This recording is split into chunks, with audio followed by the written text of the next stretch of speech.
Hello friends, today we're doing a different video because we're gonna read some nonfiction. It's 2 memoirs and then the other one's classified as a memoir, but it's not. I don't get it. One of them I'm not really looking forward to, but I have very negative feelings about it, but I own it. So, and the audio is just like available on Libby. So I figured I would give it a listen because I own it. I may DNF it. We will see. It like is very much up in the air. And that one would be this, which is Madly Deeply, the Diaries of Alan Rickman. I have not done a ton of research on this, but from what I know, like, this was published after he passed away, and he did not give explicit, like, consent for his diaries to be published. So it is kind of weird that this made it into publication without that, but we do have it. I got the book before I knew all of that, so it's a really long one. It's like 450-ish pages, but we are going to do that. Same realm of the actor that because like obviously Alan Rickman's been in many things, but to me I know him as Snape. And then I do also have this book, which is The Opposite of Butterfly Hunting, The Tragedy and the Glory of Growing Up, and this is by Evanna Lynch. The only thing I know her from is being Luna Lovegood. I know that this talks a lot about her, I believe from what I've heard, her eating disorder stuff, but yeah. Even after recovery, there remains a conflict at her core, a bitter struggle between the pursuit of perfection and a desire to fearlessly embrace her creative side. So we will have that. And the one I'm most looking forward to, I've been waiting for I literally put a hold on this audio before the book was published. I also really enjoy listening to memoirs over reading them because most of the time, obviously not with the Alan Rickman one, but with Evanna Lynch and the next one, they are narrated by the person, and so it feels like they're just telling you their life story, which I really like. But we have got Fahrenheit 182 by Mark Hoppus, who is one of the 3 people, the lead singer of Blink-182, and I have read Travis Barker's memoir, which he's the drummer for Blink-182, and I really enjoyed it. And I've seen Blink-182 twice, but the first time that I saw them, I was in like the pit and I was up front, and Mark Hoppus gave me his guitar pick, and it's like one of the coolest things that I own. They were throwing out guitar picks, but he was like using his guitar pick and then he handed it to me. Oh my god, I almost passed right away at that moment. But these are the books we have, and we're gonna get on into them right now, baby. If you've read any of these, let me know. Let me know how you feel about nonfiction, how you feel about memoirs. Do you like them? Do you hate them? Give me all the info, baby.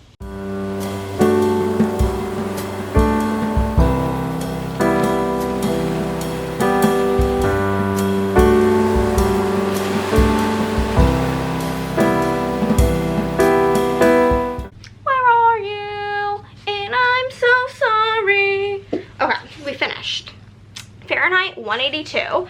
I gave this book 4 stars. I obviously didn't see the pictures because I didn't read this physically, but there are pictures in here, which is pretty fun. I'm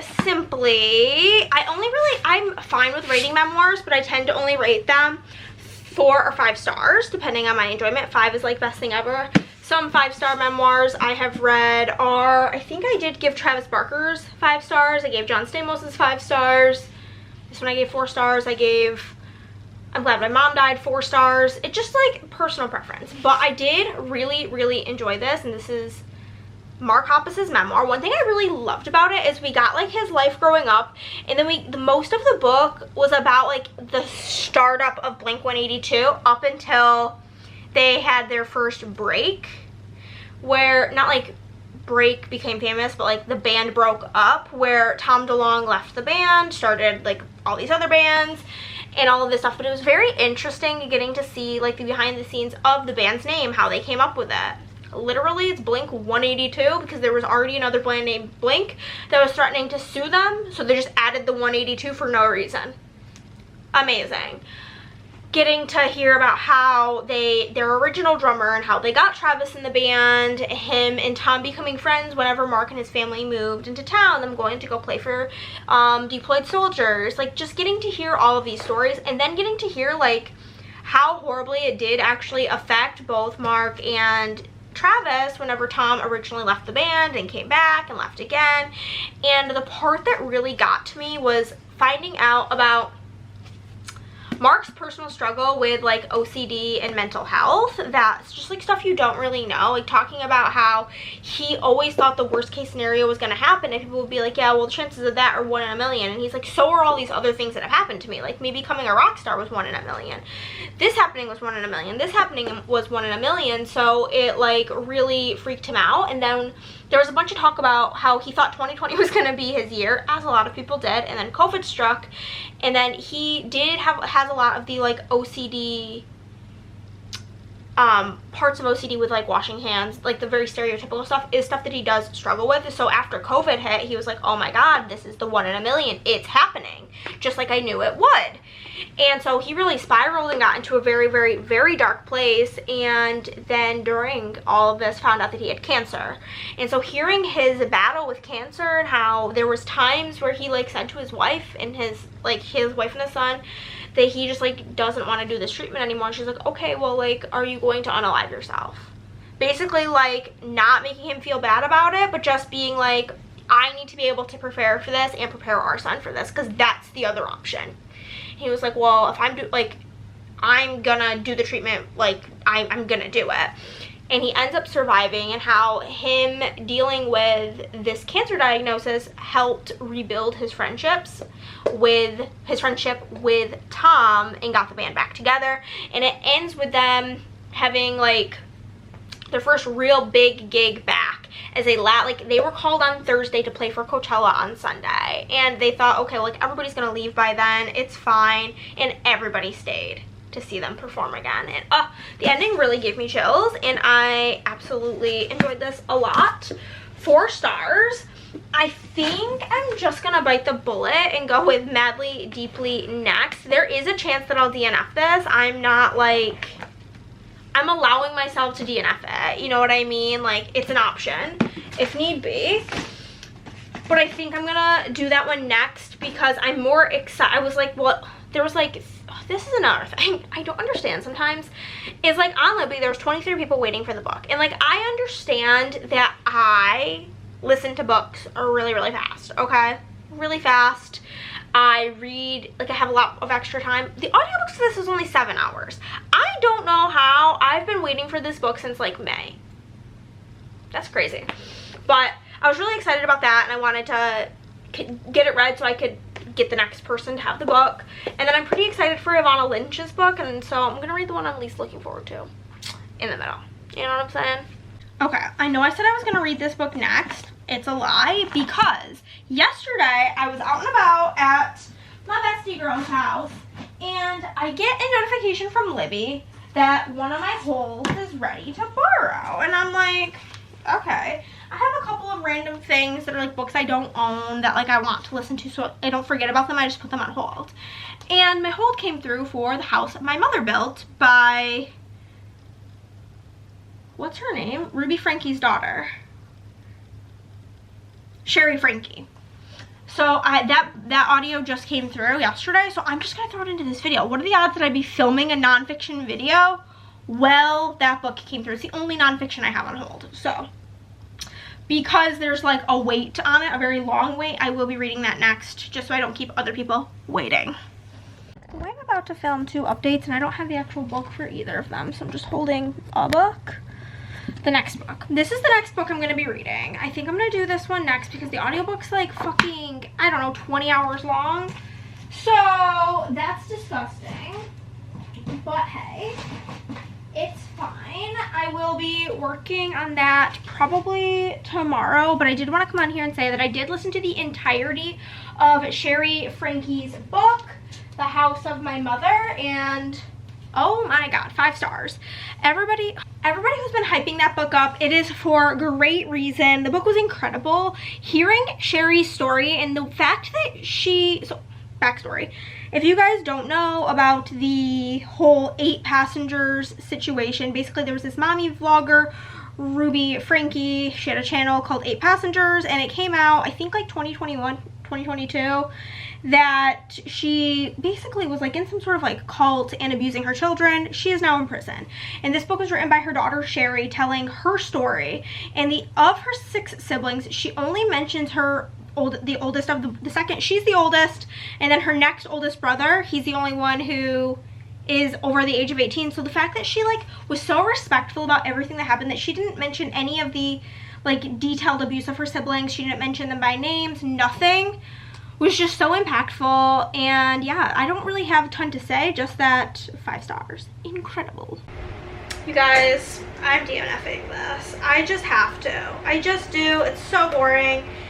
I'm like 30 minutes in, which obviously is not giving it much of a shot. But like, prior to getting the book, I thought that the book would be more so like the story of his life, including his diary. But it's strictly just the diary. It's like July 4th, then 1 sentence. July 5th, then 1 sentence. July 6th, then 1 sentence. And I can't do it.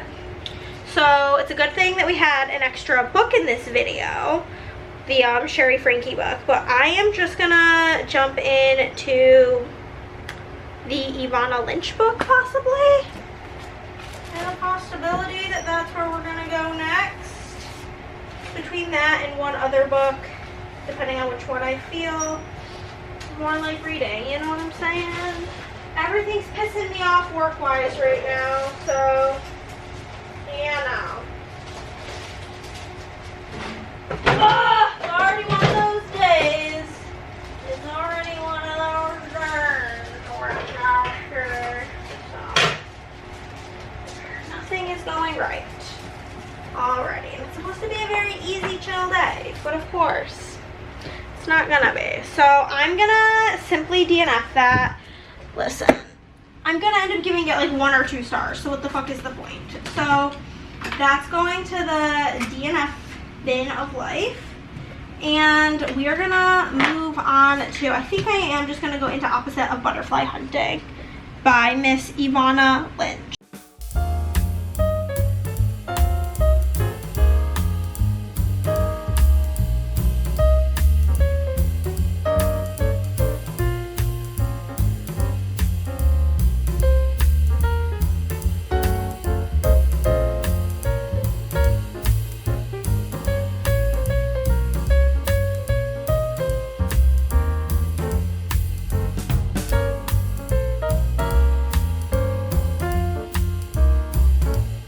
This book perfectly got me to exactly the end of my workday, and I simply had to give it 5 stars. Holy shit. This book talks very, very, very deeply about eating disorders, so if that is something that is triggering for you, don't read this. There is a whole like author's note at the beginning discussing that, and how this book is about Evanna Lynch's struggle with anorexia and disordered eating, and basically just like about her life. We get her when she's like 11, and when her eating disorder kind of starts, all the way through to her through when this book is published, like 2021 or 2022. I think she did talk about those years. 2021, yeah. We hear all about her time on Harry Potter and different things she's worked on, and it was just heartbreaking to hear the things she has gone through and the dark places she's been. And it was just honestly it's not like a good book. It's a hard book. It's a difficult book to read. I'm not like, oh my god, this is so enjoyable, but it was just so well done. So that means we're done with this video. We had 5 stars with this book. We had 5 stars with Shari Franke's book. We had 4 stars with Mark Hoppus's book. And then I did DNF madly, deeply. But that is everything for this video, friends. Let me know if you ever read nonfiction, what kind of nonfiction you like. And I'll see you next time. Bye!